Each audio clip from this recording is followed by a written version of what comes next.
Chair, and I'm also the treasurer of the Montgomery County Civic Federation. We've been requested by the State Highway Administration to possibly have a meeting on the proposed P3 project, basically initially covering the western spur of I-495 and the I-270 road between where it starts on the western spur of 270 on up through initially 370 and on up to Frederick County. We did a presentation with SHA, with my own civic association, that found it very informative and interesting. And therefore, as part of the Civic Federation Transportation Committee meeting, we decided to have this, but we invited some additional people who might be interested. I'd like to welcome Senator Brian Feldman from the 15th Senatorial District, which covers a significant portion of I-270. His district actually runs from Potomac all the way up to the Frederick County line, which is a good piece of I-270. And we're going to have Jeff Folden from the State Highway Administration and a number of other people who are working with State Highway Administration. I'd like to introduce Kathy Smith to actually start the meeting and introduce the people from the State Highway Administration. Hi, thank you so much, Jerry, and thank you for having us here tonight. We're all quite excited to be here to provide an update on project information. Sorry, trying to get my screen up and going for you guys as well. Here we go. Reminder that I have a meeting. And tonight we are joined, or I should say our meeting is being led by Jeff Folden. He is the Deputy Director of the I-495 I-270 P3 program for State Highway Administration. We also have Karen Brookman. Karen is the environmental lead for our P3 team. Melanie Ernest is with us. She's a traffic engineer and she'll be able to address any questions regarding traffic impacts. We have Brian Townsend on hand. Brian is a civil roadway engineer who can address questions about access points along the new HOT lanes. Catherine Robbins, another environmental engineer, is with us to respond to any questions regarding noise impacts. And as someone mentioned earlier, we're joined by Rich Parsons. He's my partner in crime on strategic engagement, and he's here to provide any support the team might need. Thank you so much again for having us. I'm going to turn my camera off because I want folks to focus on the presentation, not on me.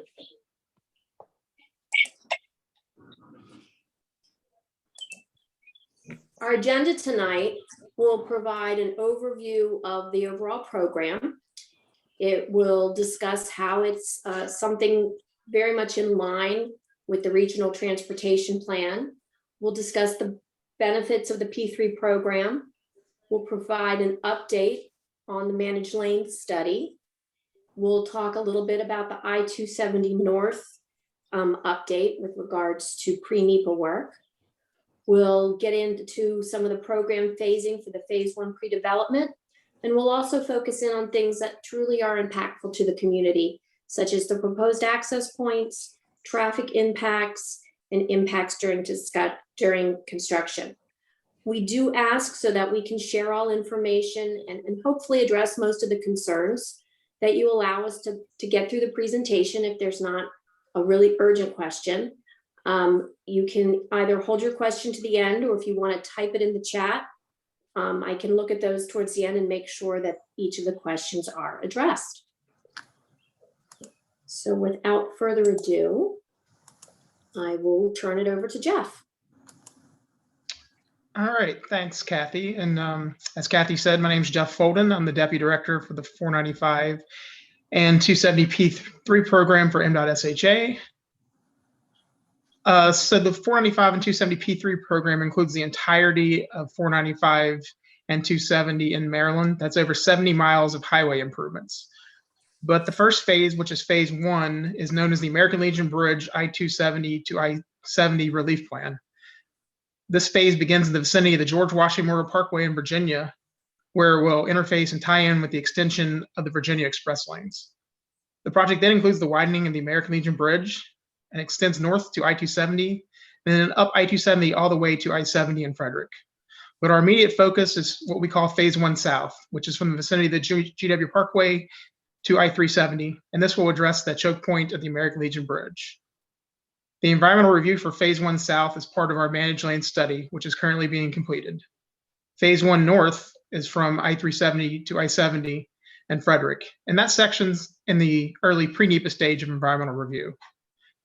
Throughout the development of the program, we've been actively meeting with stakeholders and the public, helping them learn about and access detailed information about why we're advancing these efforts. And at the end of the presentation will be our website and contact information to keep you informed and to reach out to us. Next slide, please. The P3 program is part of our region's approved long-range transportation plan called Visualize 2045. This plan was adopted by the National Capital Region's Transportation Planning Board, building upon decades of study of the region's transportation needs. Next slide. So what's in this long-range plan? Visualize 2045 includes 7 aspirational initiatives that are needed to improve the region's transportation over the next 25 years. Transportation Planning Board studies have shown to effectively address and improve travel in the region, we need all these initiatives, and they include increasing teleworking, increasing transit, and expanding our express highway system using dynamic tolling to provide new opportunities for free flow transit service to suburban communities and to incentivize people to carpool by providing free passage for vehicles with multiple passengers. We agree we need all of these because we have to use every tool we have in our toolbox to create a transportation network to accommodate not only our current, but our future travel demands. So the Transportation Planning Board studies have shown 4 out of 5 daily trips in the National Capital Region are not commuting trips. And the vast majority of these non-work trips are using our roads. So we need options to address both highway needs and transit, as the transit mainly serves commuters. And those are only about 20% of all daily trips. So while our P3 program is only one piece of the overall puzzle, it's one that's critically important to supporting our economy and making many of the other initiatives possible. Next slide. So over the last year, one of the questions we've received the most is about COVID-19. And is COVID-19 going to impact the long-term forecast for the region? So we have been monitoring traffic since the beginning of the pandemic. Traffic volumes on area highways have recovered, as you can see here, to generally between 80 and 90% of pre-COVID levels. And this is even with unemployment still significantly higher in Maryland than it was pre-pandemic, which is approximately double today than it was before the pandemic. Transit ridership also remains half of what it was before COVID. Though some shift to teleworking may turn out to impact long-term travel patterns, its effects are limited to that 20% of trips that are the commuting trips. Telework has no impact on the interstate through trips and other non-commuting trips that make up 80% of the volume. Also, we're expecting long-term growth in the region. That's 1.3 million more people living here and 1 million more jobs by 2045. And that's expected to continue driving growth and travel demand. It's also important to look at history. And what we've seen from history is that when our economy recovered following past economic events and societal changes, such as the 2008 recession, traffic returned to. Many current studies are showing that the restrictions, as they continue to be reduced and vaccines become more common, telework may continue at higher levels than the pre-pandemic, but it's not going to continue at the levels of the pandemic. And there will likely also be a shift from public transportation to vehicles. We do continue to track travel behavior trends and traffic volumes, and any new information will continue to be considered, as our goal is to ensure any transportation solutions are being developed for Marylanders, not just for tomorrow, but for the next 20 plus years. Next slide, please. So what's the congestion going to look like in 20 years? That's the question. And before the pandemic, the National Capital Region had the second highest commuting times in the nation. And on average, 270 people spent 7 hours stuck in congestion. And on 495 it was even worse, with 10 hours of congestion daily. In the evening peak period, 8 of Maryland's top 15 most congested highway segments are on 495 and 270. And this congestion leads to more traffic, further degrading the reliability of the highways. Today, many of the segments experience less than 15 miles per hour during the peak hours. And as traffic grows, if nothing is done, those hours of congestion will increase and the speeds will also continue to deteriorate. And the congestion has a significant impact on our economic growth and competitiveness of the region. In 2017, it was estimated that the cost of Maryland in the National Capital Region was $1.7 billion. Next slide. So phase one will solve many transportation challenges in the region. First, it will address the need for a new American Legion bridge. The bridge needs to be either redecked or replaced in the next decade. And our Transportation Trust Fund does not have the funding to do this. Plus, the construction and traffic impacts will be similar for simply replacing the deck as doing a full bridge replacement. So it's important that we take full advantage to maximize travel benefits after construction.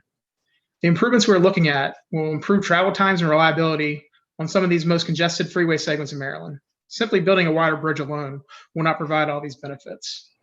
The improvements will also provide opportunities for new transit service and connections.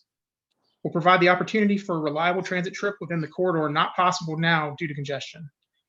Connections to access the lanes will also be provided near transit stations and parking rides and to job and activity centers.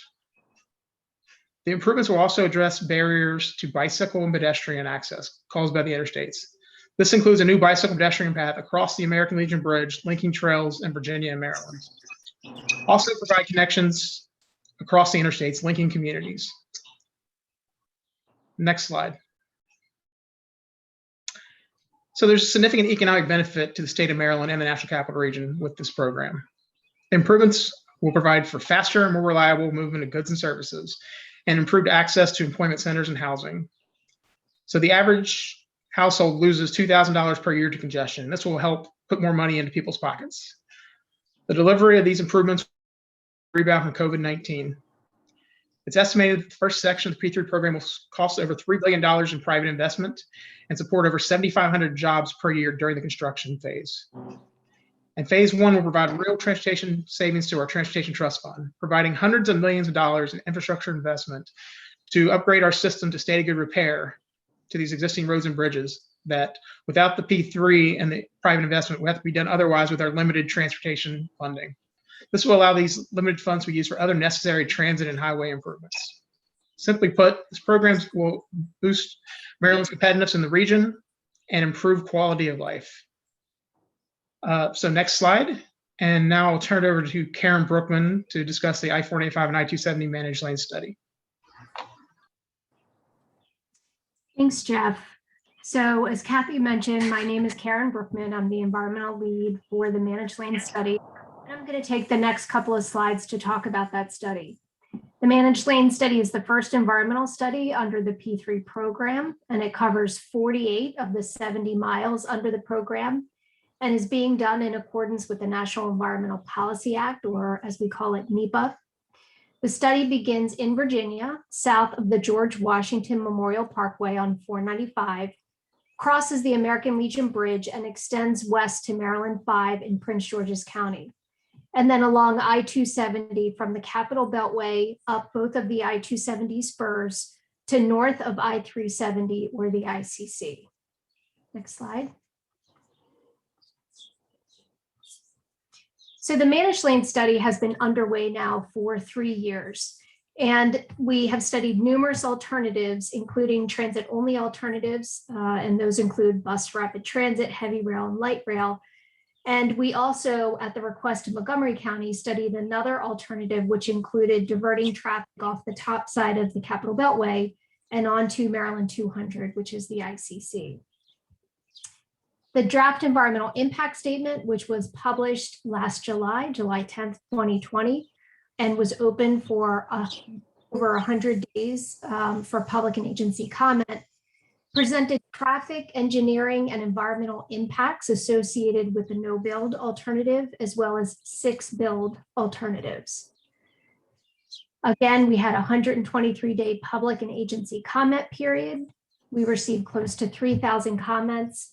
And after consideration of those comments, MDOT is recommending alternative 9, which includes 2 high occupancy toll or HOT lane alternative as the recommended preferred alternative.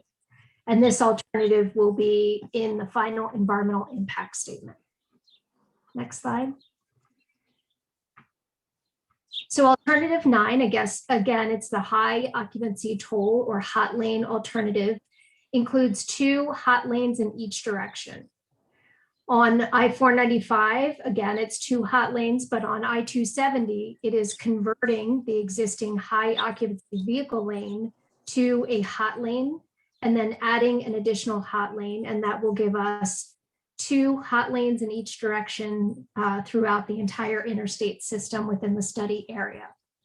Some of the key benefits associated with alternative 9 include performing the best for average speed and corridor travel times within the general purpose lanes and the managed lanes, the greatest annual savings per commuter, the largest reduction in delay on local roadway network at 7%, and new options and new opportunities, including free carpool for free, which means vehicles with 3 or more travelers can travel toll-free, as well as bus transit usage will travel for free within the hot lanes.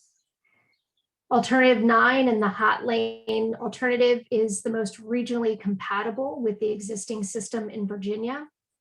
It included a middle of the range of environmental impacts compared to the other build alternatives outlined in the draft environmental impact statement.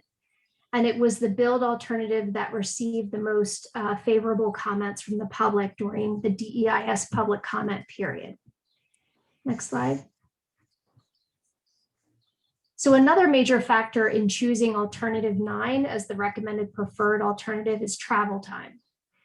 For example, and this table shows, alternative 9 improves the average afternoon or PM peak travel times from the American Legion Bridge to I-370, from 32 minutes with the no build alternative to just 15 minutes in the hot lanes, or 23 minutes in the general purpose lanes. And this is a time savings of between 9 to 17 minutes per trip, as shown in the middle column. And this translates to a savings of 75 hours per year per commuter, and that's assuming about 260 commute days per year. In addition to travel time savings within the managed lanes, alternative 9 will also reduce travel time for motorists who choose to remain in the free general purpose lanes. And that's because the extra capacity provided by the hot lanes will reduce the volume in the general purpose lanes. And again, commuters in the general purpose lanes will save 9 minutes per trip and approximately 40 hours per year compared to the no build. Next slide.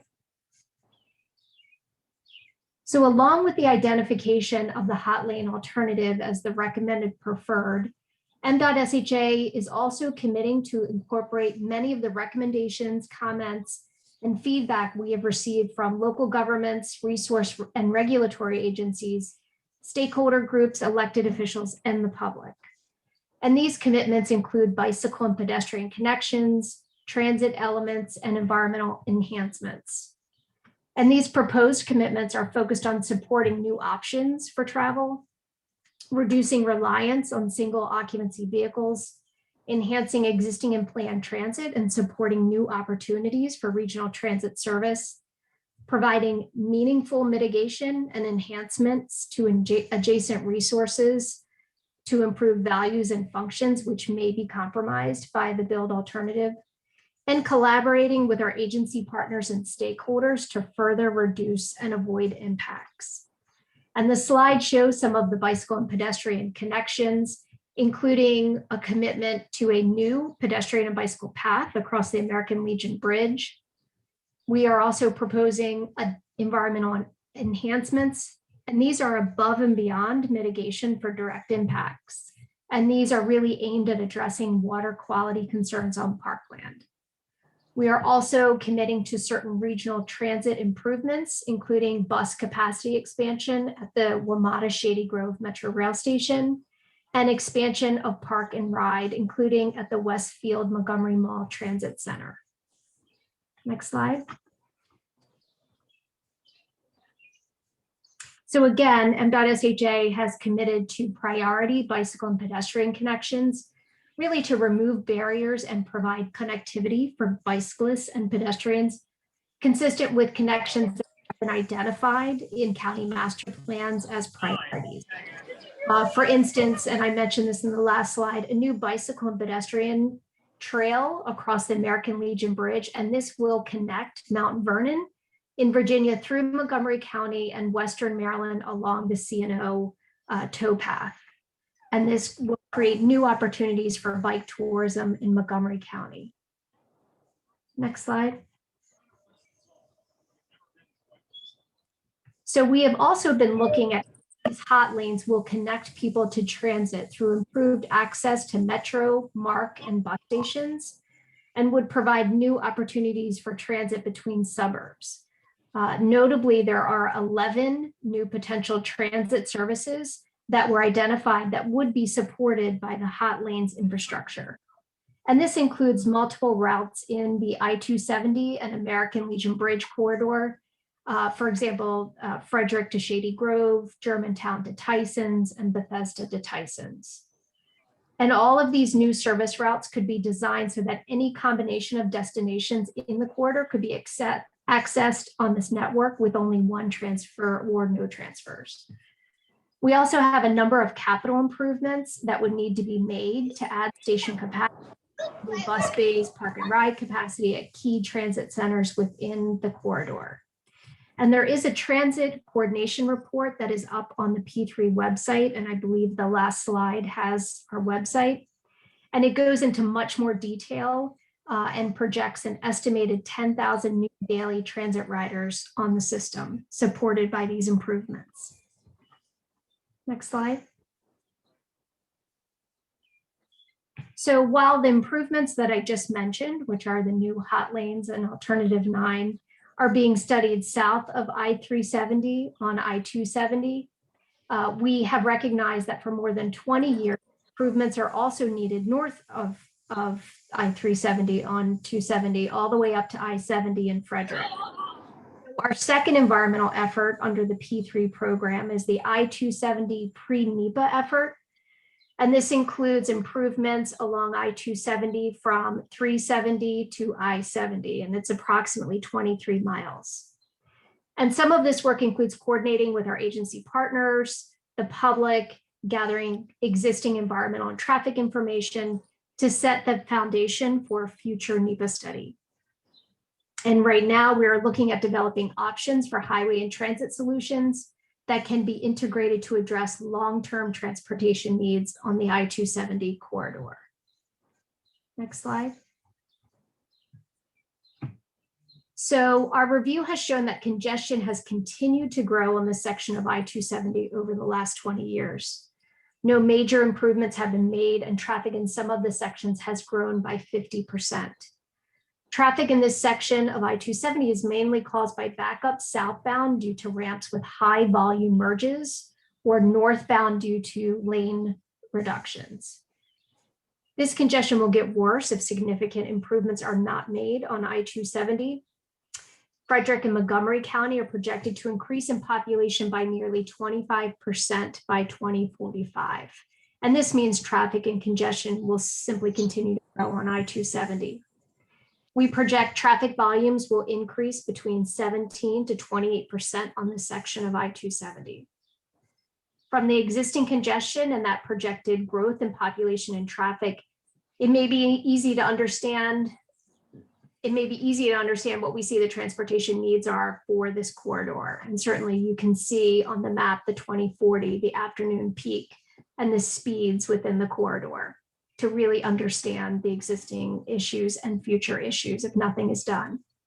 The needs we've identified in this corridor really are aimed at reducing congestion, improving trip reliability, providing multimodal connectivity opportunities, and this includes transit, and delivering these improvements in a manner that is financially viable, considering limited funding resources. Next slide. So I'm going to send it back over to Jeff now to talk about the P3 approach. Jeff? Sure, thanks, Karen. So we're delivering phase 1 with a progressive P3, which is also known as a pre-development agreement. Progressive P3s have been used successfully to deliver similar projects in Virginia for I-495, I-395, and I-95, and in Texas for portions of the North Tarrant Express. There are multiple steps to this progressive P3. First is solicitation to select a phase developer. This phase developer will be the party responsible to collaborate with MDOT and all of our stakeholders to further develop the MDOT recommended preferred alternative that Karen noted earlier within the limits of Phase 1 South. Activities will include advancing design, collecting data, working with property owners and other stakeholders to minimize potential impacts, and ultimately developing a financially viable committed section proposal that will deliver the improvements with a Section P3 agreement that will not have cost to the state of Maryland. Only after completion of the NEPA process associated with Phase 1 South and the completion of the pre-development work will MDOT look to move forward with a Section P3 agreement. And once approved, that Section P3 agreement would provide for the final design, construction, financing, operations, and maintenance of Phase 1 South for an estimated 50-year term. And then a similar process with the phase developer will be followed to get from pre-development work to a Section P3 agreement for the northern portion of I-270. And that's only after the environmental study is complete and the pre-development work is completed for Phase 1 South, or excuse me, Phase 1 North. Next slide. Selected developer we announced back in February is known as Accelerate Maryland Partners. Accelerate Maryland Partners provided us with a strong understanding of the project and had well-thought-out approaches to manage and mitigate project risks, including design solutions, to further reduce property impacts, reduce potential utility conflicts, and provide additional environmental stewardship, such as water quality enhancements throughout the corridor. They've also committed to delivering all of Phase 1 South. That's a new American Legion bridge up to I-370 as a single section with no Maryland funding.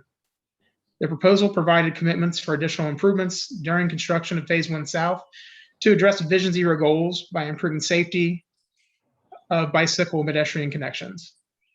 Also, the proposal has commitments over the operating term for transit improvements in Montgomery County, estimated at $300 million, a community grant program estimated at $50 million, grants for emerging technologies such as connected autonomous vehicles estimated at $25 million, all of which would be further developed during the pre-development work in collaboration with local stakeholders. The team also offered the state a $145 million development rights fee for the right to develop Phase 1, and that'd be payable when the Section P3 agreement is closed for Phase 1 South. And the team also outlined a comprehensive approach to local workforce development, including small minority, disadvantaged, and veteran-owned business involvement, local union and local contractor involvement, and engagement with the local community and organizations and educational institutions. Next slide, please. So now we want to turn the focus a little bit more to the community impacts and benefits in the corridor of I-270 here. So we want to talk a little bit about proposed access points, traffic on local roads, and maintaining traffic during construction. Next slide. So this slide shows the system-wide access points that are currently proposed under the managed lanes study. You can see here in the purple are interchanges where you can access the managed lanes, and orange are places where you can get on the managed lanes or off managed lanes from the general or to the general purpose lanes. So this is system-wide for the 48 miles, but if we go to the next slide, we can break this down a little bit more for this 270 corridor. I think the most important thing to note, though, first is if you can get on 270 or 495 today, you'll still be able to do that in the future. So the location of the access points to those general purpose lanes are not going to change. Some of the interchange configurations may be modified to improve safety and provide for more efficient operations of the interchange, but you can still get on or off where you do today. But starting in the north at I-370, there'd be new managed lane ramps facing south. Shady Grove would maintain all the existing ramp movements, but it would have no managed lane access.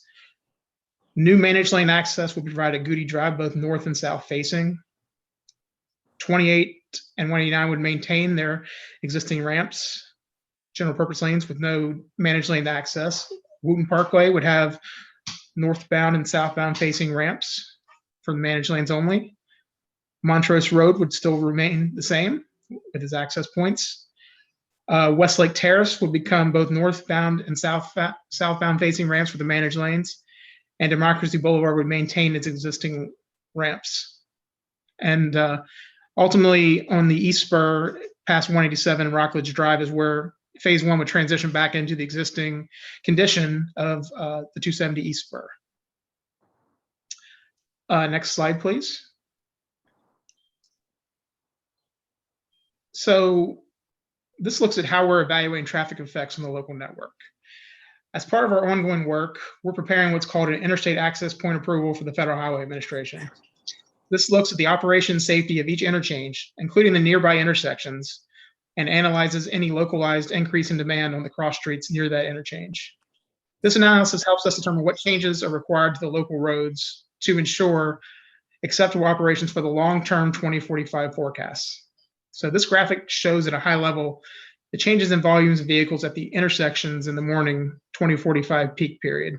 Just looking at this, and this probably wouldn't be a surprise, managed lane access only at Goody Drive and Wooten Parkway are where we see our increases, our largest increases for volumes.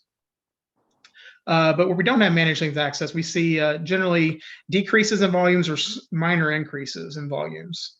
So, you have a decrease in volumes at Shady Grove Road intersection. You have a slight increase at Falls Road, or excuse me, a slight decrease at Falls Road, a slight increase at Maryland 28. And as you move down, you have at Montrose, you have a decrease. So you can see that there's changes in traffic throughout the system, but we are looking at this as the overall system, the overall area, not just looking at the interstates. But the most important thing to note is by accommodating more traffic on the interstate, there will be less traffic and less delay overall in the local road system. Next slide. And during construction, we'll be obviously maintaining traffic. During the pre-development work, we'll be collaborating with the phase developer to develop what we call a transportation management plan. This plan will provide the strategies and methods for maintaining all the traffic, including pedestrians, bicyclists, transit, and vehicles. This will be a living document that will be monitored and updated throughout the design and construction phase. Operations and safety analyses will be developed, including access plans, incident management plans, contingency plans, and monitoring plans.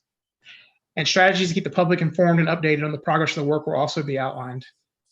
Ultimately, this will be the document that will guide the final design and construction to ensure we best minimize delays and provide safe travel for all users. Next slide, please.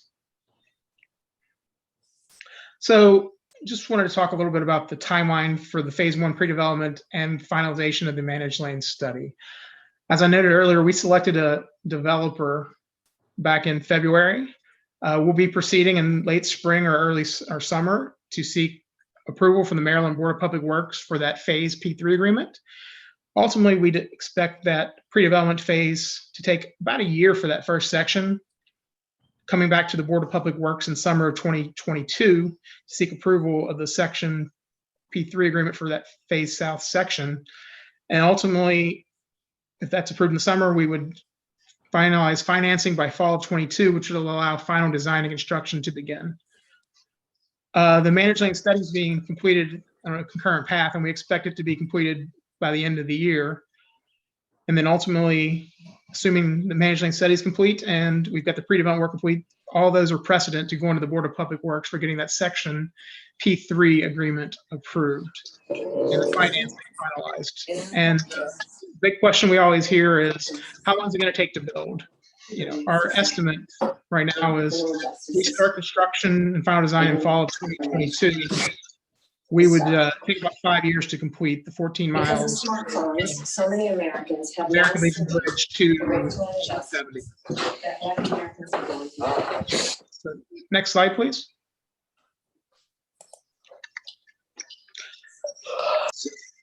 So I just want to thank everyone for taking the time to listen to us and inviting us to your meeting.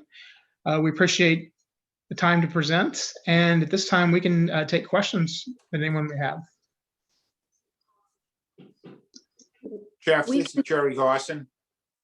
I'd like to thank Jeff and the people who put this package together. I think it provides some interesting things. And one of the things that you didn't mention, but I'd like to note, is that any tolls in the state of Maryland have to be approved by the Maryland Transportation Authority, which is an independent state agency, and it was not, we most likely, I hope not, have tolls like similar to what's happened on I-66. And the one thing I hope you put in the contract, that if we have a major accident, the tolls just don't go to maximum immediately while there is an accident blocking part of the road. May I ask a question? Yes, go ahead, please. Yes, so my name is Bruce Alemi. I live in Bethesda, Maryland. I have a question regarding the phasing plan. As far as I remember, the phase 1 and phase 2 plan initially approved by Board of Public Works a year and a half ago. And then during the RFP process, we noticed that a piece was added to that, which was between the West Spur 270 and Old Georgetown Road. And this piece was not originally in the phasing plan, which was approved by the board and then added during the RFP. My question is that something that was approved by the board, and what's the reason for this addition? And has a traffic study been conducted to see if you add 2 lanes on both sides of this portion of the 495 between 270 and Old Georgetown Road, and what happens at Old Georgetown Road? Would that have any impact on that intersection? And would there is a possibility that basically increase the bad condition which right now exists at the bottleneck? There is already a bottleneck here. And if you draw more traffic by adding 2 lanes on both sides and then stop it at the Old Georgetown Road, what happens there? And are we going to worsen the situation of the bottleneck, or what the impact is? Thank you. So the tie-ins between, I'll say, the west spur of 270 along the east spur and along the Beltway, that is based off our traffic analysis that we've been doing for what I noted our interstate access point approval.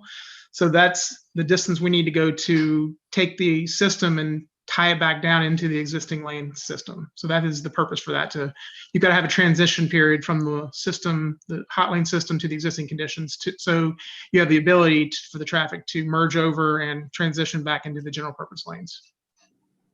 Well, it was not included in the original phasing plan, which was approved by the board. And then I didn't get the answer to my question about the traffic, the impact that it might have on the traffic and volume of the traffic after the Old Georgetown Road. And would that change the intersection? Do you have any plan to modify the intersection to accommodate that volume?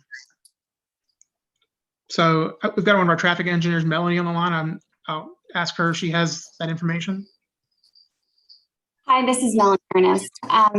Regarding your traffic question about the Old Georgetown intersection, as Jeff noted earlier, there is an IAPA, which is a federal highway requirement that MDOT is currently working on, and it will look at every interchange along the corridor, impacted by the corridor, as well as adjacent intersections. So in addition to looking at all of the interchanges along the corridor, it will go one intersection, sometimes more, on either side of the interchange. And it will do traffic analysis using traffic modeling programs. We'll have a new forecast done to determine what the traffic volumes would be in this build condition, and then run that through to see what type of operations would be expected. So yes, it is being analyzed. Melanie, thank you. Jeff, I didn't give you a chance to go over what Jerry had asked about setting of the toll rates and the range and such. Did you want to comment on that? Sure. I mean, I think Jerry covered it, but Maryland Transportation Authority is the only agency in the state of Maryland that can set tolls. They have to set a toll rate range for a dynamically priced facility, which this would be. So there'll be a minimum toll per mile, maximum toll per mile, and a minimum transaction toll to cover, the transaction cost for collecting a toll. So that's how they generally set their range. There'll also be what we call a soft rate cap, which will, the way it'll work is there'll be the minimum toll and the soft rate cap that the developer can set the toll in. But once it hits the soft rate cap, they can only exceed that soft rate cap in the event certain traffic volumes in the lanes are exceeded or certain speeds are reduced below. So that provides an extra protection in there for people. And then once it actually breaks that soft rate cap, it has to go up incrementally based off a formula. And regardless, it can never exceed the maximum rate set by the board. So that's a little different than what you see in Virginia. It's what they do in Texas in their facilities. But it's, using dynamic pricing and congestion pricing will really ensure that we can keep traffic moving, but also do it in a way that protects customers as much as we can to ensure tolls aren't exorbitantly high. Can I ask a question? Actually, I have two questions, one about the access points and one about the financing.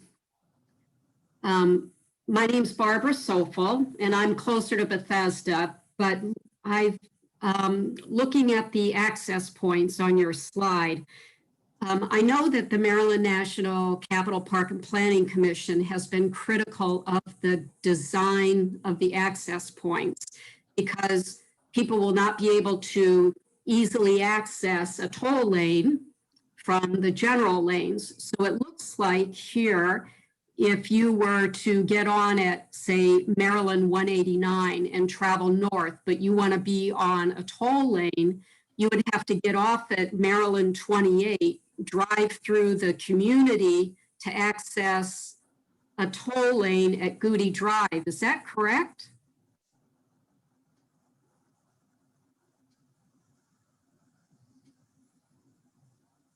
I'm not totally following your question. I mean, we provided access points at certain locations, looking at that could be most regionally accessible for the region. And as far as Maryland National, we modified many of our access points, especially Goody Drive and Wooten Parkway, based on their feedback. We had a very, very engaging process with Maryland National, Montgomery County, Prince George's County, and developing the access points for the managed lane study. Okay, all right, well, so looking at this map, if you get on at Maryland 189, because you live near Maryland 189, how do you get onto the toll lane at Goody Drive? You have to get off the highway and get back onto the toll lane from a local road? From that, this is Melanie Ernest. From 189, I think you would potentially use the Wooten Parkway access point to get into the managed lanes if you wanted to say continue south along 270. So you would drive south to Wooten Parkway, get on the toll lane and go north. Is that what you're saying? Potentially, I was referring to if you could get on there and to go south, to head south towards down like the American Legion Bridge, if you got on the way. But the example I'm using is traveling north. So I live at Maryland 189. The toll lane heading north. You could still use Wooten Parkway, yes, to travel north on to go towards Frederick. Okay. Okay, Melanie, I think it's a more general question than that. Is there, if you get on at a non-access point to the hot lanes and you're proceeding in your direction, can you then access, say, Miss Barbara got on at 189 and was proceeding north, could she access the hot lanes from 270 directly at Goody Drive? Or does she need to route herself off and on the on and off ramps?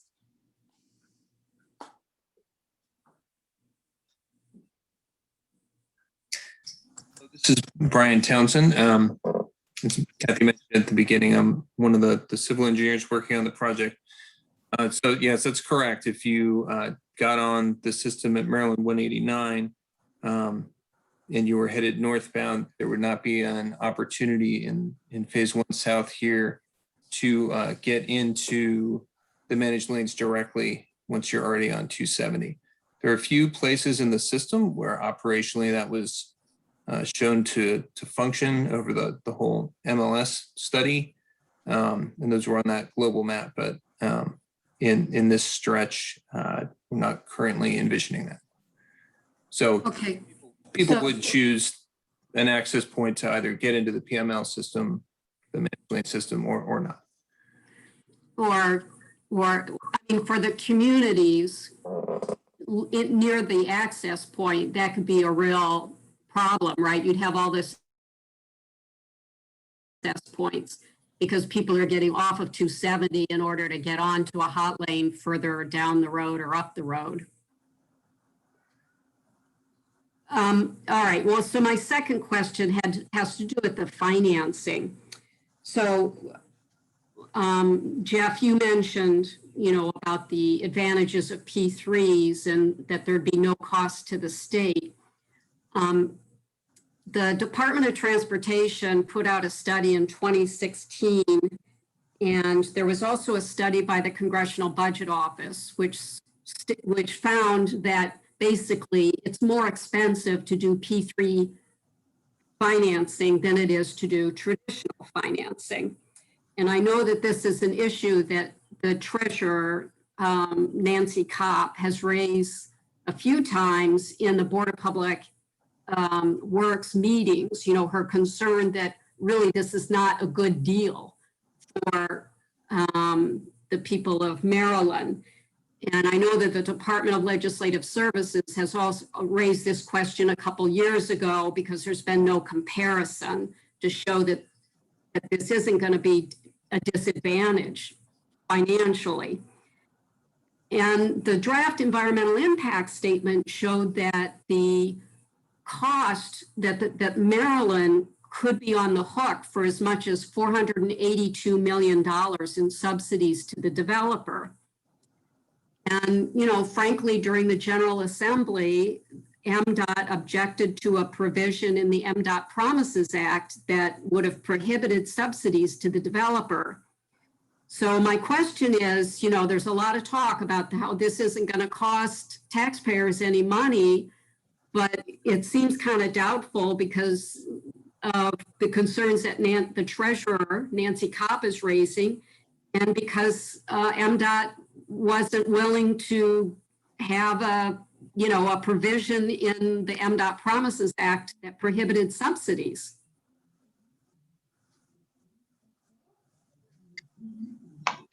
I'm not sure what the question was there, but I'll respond. So two things I'd say is in the draft environmental impact statement, there was a $2.7 or so billion payment to Maryland, or a $480 whatever million subsidy. So there's a huge range there. The vast majority of that is in the cash positive to Maryland. And through the progressive process, we will be working through with any section to make sure it remains cash positive. That's the P3 process we'll be using through the progressive process. So as far as this first phase and first section, Phase 1 South, we already have a commitment from our developer, not only to do it at no Maryland funding, but to give Maryland at a minimum $145 million upon close of that phase. So I think the proof is there. It's been demonstrated through market solicitation and market competition that it can be done.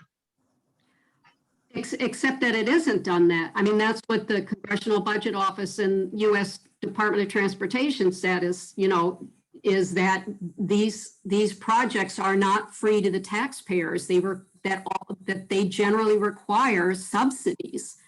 So I just sort of wonder, over a 50-year contract, how can we count on that, being realized? Well, a good example, and two examples in Virginia on I-66, where the developer paid them $550 million up front, So there's one example of where it didn't cost Virginia anything.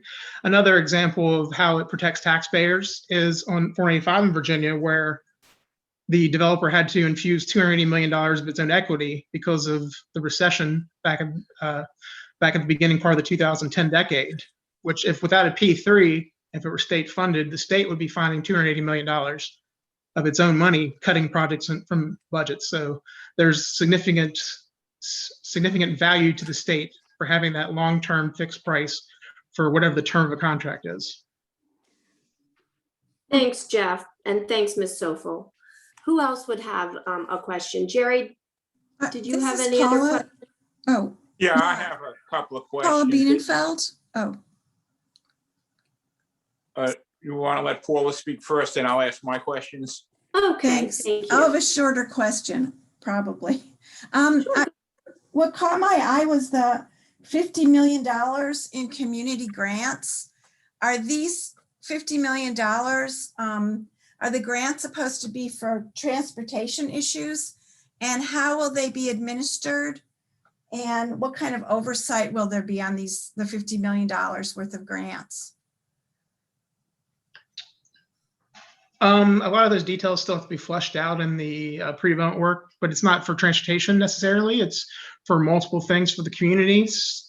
If you look down in Virginia, they do community grants for things, and I'm trying to remember off the top of my head, community programs to better the community, the economy, and things like that. It's not just for transportation, and it's it's a partnership between the developer, the state, and the locals. So can you tell us a little bit about how they'll be administered or who will be chosen to receive the grants? And I mean, there'll be a process developed, and it'll include who will be the ones who would make the determination, and ultimately the MDOT is the for lack of a better word, the owner of the contract. So we'll ensure that it's done in a fair and equitable manner. and there'll be some oversight. Exactly, MDOT will provide the oversight. Okay, thank you. Thank you, This Ms. Michael. Jerry, you had some questions? Yeah, the first question is a fairly easy one. Are you willing to share these slides with the Montgomery County Civic Federation, Inc.? Yes, of course. Okay. The second question is, assuming I'm on the Beltway in Silver Spring or coming from Annapolis, can I get onto the toll lanes from I-495 westbound? And the other question is, if I get on like at River Road, do I have access to the toll road northbound? Jeff, do you have those, or do you want Melanie and You may have to repeat this for me, but if I heard you correctly, if you're coming from Annapolis, you can get on at US 50. So, But right now on phase one, if I'm approaching Old Georgetown Road and beyond, can I get onto these toll lanes? oh yeah. So at for lack of a better, the beginning or end of phase one system, there'll be an entrance point or exit point. Just like if you're driving down Virginia today and you want to get on their system, you've got the entrance on the left there. So you could get on from the general purpose lanes at the beginning of the system. Well, is the I-270, is the western spur considered the beginning? Would there be an entrance around, I'll call it Tuckerman Lane or thereabouts? So Jerry, yeah, this is Brian Townsend again. I think the answer to your question is if you're coming from Annapolis around the Beltway and coming into the phase one system using the east spur, there would be an entrance from the east spur to get into the managed lane system. If you were continuing around 495 towards the American Legion Bridge, you would be continuing on 495. And yes, there would be an entrance there before the west spur as well. And that was kind of referred to a little bit earlier with a little bit of work needing to be done on those two elements in order to transition into the system. So like basically I'd go in the HOT lane as I'm crossing 270 and heading westbound on the eastern spur. You'd have direct access then. Yes, that's correct. It would be akin to that, yes. Would you have a similar access point like at 370 onto the portion north of 370 from the main lanes. Right. So if you were to both the managed lanes and the existing lanes, if you will, the same number of lanes would remain. They will merge together if you continue to move north on 270. If you're coming southbound, you'll have the option as you approach 370 in that interchange area to either get into the managed lane system or to continue in the Well, this makes a lot more sense. Great. Did that cover everything, Jerry? Yeah, I think that basically covers, my thought of how to access it for other people like that. Okay. Now, And just to be clear, that's for phase 1 south. So that's all that's been said so far. Okay, thank you. and I assume phase 1 north would start. Do you have any idea on the construction time on phase 1 north of 370? No, we've not developed that yet. Obviously, we are going to be doing the environmental study and the pre-development work for that once we get phase 1 south into construction. Okay. Thank you. Thanks, Jerry. Carrie Lamari, you had a question? Yes, and I hope you help me structure this question a little bit. I heard you mention 25% increase in traffic between Frederick and Montgomery County along 270. But I'm going to change the focus to Silver Spring. As you know, our county is, engaging in some new zoning text amendments that could significantly increase traffic along 97 through Silver Spring and Route 29, heading towards, Burtonsville. When you talk about access lanes, well, first of all, do you know what the increase in density, or did you project and include these zoning text amendments that have not been approved yet, that may not be approved till December? But did you consider the additional, population and vehicles along these routes, 97 and 29? And is the access point still in gel? Is it? Are you still? Would you potentially consider additional access points along these two routes should the zoning text amendments get approved? The reality is, the zoning text amendment as it relates to this location is 1 mile in circumference around metro stations. And if you look at the Silver Spring, the Forest Glen, the Wheaton, it's almost like a 1 mile straight run down 97, similarly down 29. So would there potentially be additional access points required to the toll lanes should the county move into this direction? I guess that's how the best way to structure it. Yeah, I might ask Melanie to talk a little bit about this if I say it incorrectly, but so when we do our travel forecasting, we use the approved regional model for the MWCOG, Metropolitan Washington Council of Governments, that uses the locally approved land use at the time. So we would only be using what's approved at the time of the modeling. And when that model is updated, we obviously will consider, new information that becomes available. As we progress, we always look at new information that becomes available as we develop a project. So if and when we move forward with the top side of the Beltway, we would certainly consider any new information and access points as well. We would reevaluate those as well. But, we looked at everything for access points, considering environmental impacts. We considered traffic, considered impacts to the community. So we considered transit. So we thought of a lot of points when we were looking at those. It doesn't mean they couldn't change as new information becomes available. It's just we would obviously have to have that new information to evaluate. So therefore, if I understand you, Jeff, your decision is still in flux on access points. And should the county decide to increase the density and the capacity transportation impact along these major routes, the state could very well consider additional access points for these these hot lanes. That's what I'm hearing. Is that correct? Yeah, that's correct. Thank you. Okay, Senator Frosch, you had a question. Excuse me, Senator Feldman. It's not the first time we've been confused, but that's okay. We're a good friend of Brian.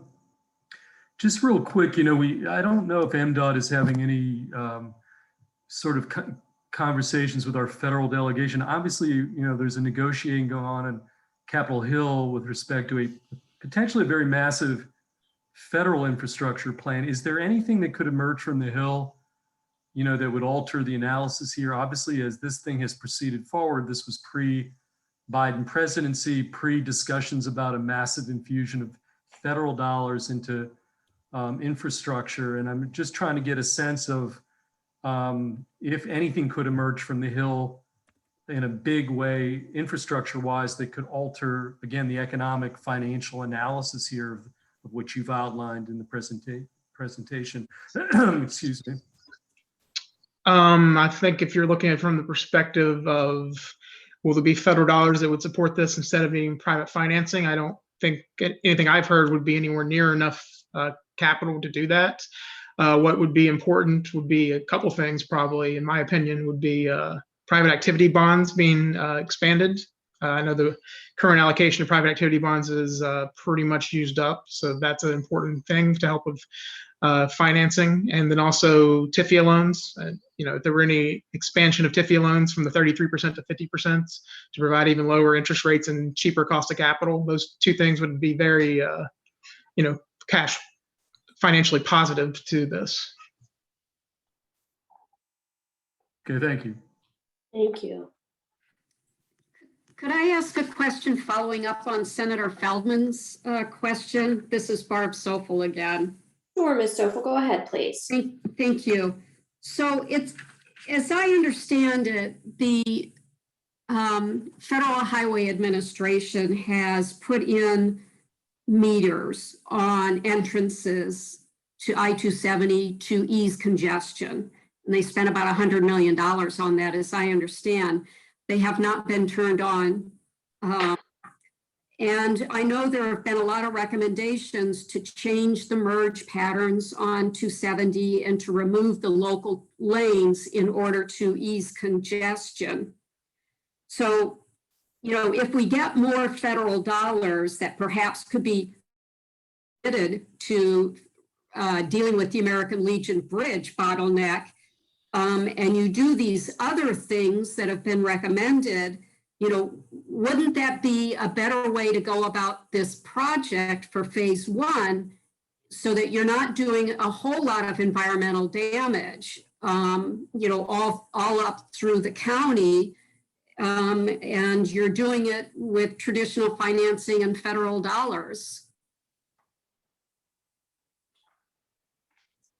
Well, I would just kind of repeat once again, there was not going to be that much money available for even replacing the American Legion Bridge. There would not be adequate funding coming from the Hill to simply do that.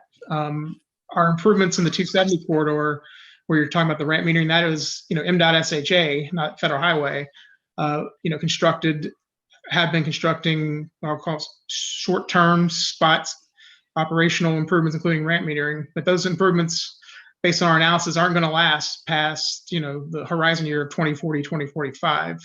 So we've got to, you know, those are always visioned to be a short-term improvement while we work on the long-term vision for the corridor.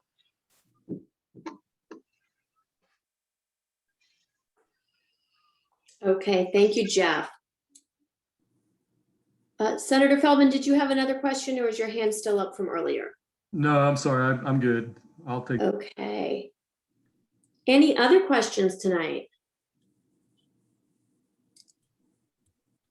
Great. Seeing none.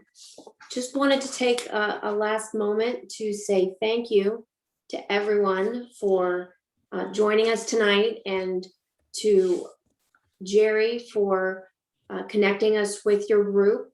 We love to get out and share information.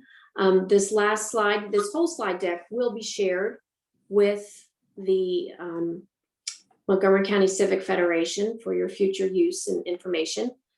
Do reach out to us, reach out on our website, sign up for the e-blasts. I am making a concerted effort to connect with the various communities and provide updates specific to your various communities. So if you'd like to share this with your neighbors, do reach out to us. We're more than happy to connect and share updated information on the project. Thank you. This is Jerry Garson. I'd like to let our president say a few words, Alan Bowser. Thank you, Jerry, and thank you to the state team for joining us this evening and educating us about the plans for the 270 project. Our communities are very interested in both the 495 and the 270 plan. And while this presentation did answer some of our questions, I think there are a lot more questions that we would like to explore, particularly about the access points and the increased traffic in the neighborhoods. I think the financing questions are also important. We've taken a very critical position about the public-private partnerships. Many of us have experience with the P3 for the Purple Line, and we've been disappointed in how that's been rolled out. And this is a project which is much larger, and it's going to take a longer time to implement. So we look forward to sharing our concerns with you by email and perhaps inviting you back to talk about some of our concerns. But thanks to Jerry Garson, our chair of our Transportation Committee, and our former presidents from the Civic Federation. I see that Carrie Lamari has one more question that he would like to add, even as we make our concluding remarks, but we're always open to hearing more questions and more comments. So Carrie, please ask your question. Thank you, Alan. And it's your comments that inspired this question. I wholeheartedly agree with Alan. We've had a very bitter experience with the Purple Line, and it's concerning. It's concerning to a great many people in Montgomery County. We don't want that to happen again. My question for you is: will this project have very specific performance bonds? You've got bid bonds, but I want performance bonds to guarantee Montgomery County that this project, A, will be brought to fruition on time, and B, will be brought to fruition within well, it'll be built, period. That the bonds will cover the cost for construction. I was very troubled, when I heard that the Purple Line didn't have such a bond, and there was concern that the state was going to end up being on the hook, and apparently is on the hook to some degree. Can you please talk? I mean, I'm a contractor. I've done a lot of federal government work. There's always a bid bond. There's always a performance bond. If the contractor doesn't work or do the job, the insurance company's on the hook. Thank you. If you could answer that question, I'd greatly appreciate it. So, yeah, I mean, there will be performance and payment bonds both required. I think probably the fundamental difference between the Purple Line and this is using the P3 world, the Purple Line's availability payment, which basically means the P3 partner's doesn't have the risk of the revenue, which in here they have the revenue risk. They have a lot more at stake and a lot more skin in the game. Therefore, they've got a lot more reason to get it right. I'll say it that way.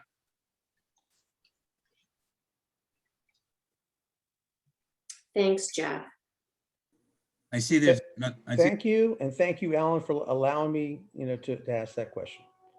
Yes, and we look forward to getting back with the representatives from the state and their consultants about other questions that we have, and perhaps we can revisit this whole conversation with a larger audience, because I think people are very interested in that. And I know right now there's a lot of competing programs going on right now. We'll share this on YouTube and on our Facebook page, so people will have the benefit of this this discussion. But we look forward to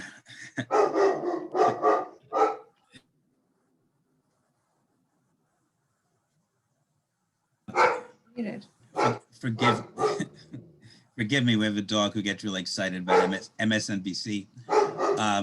Look forward to reaching out to you again to answer our questions. So again, thank all the people who joined on the call. Thank you, Senator Feldman. Thank you, Paul and Carrie, for joining us. And everybody, we look forward to continuing this conversation. Thanks so much. Thank you so much. Good night. Thanks. Bye, everybody. Bye. All right, thanks. Bye.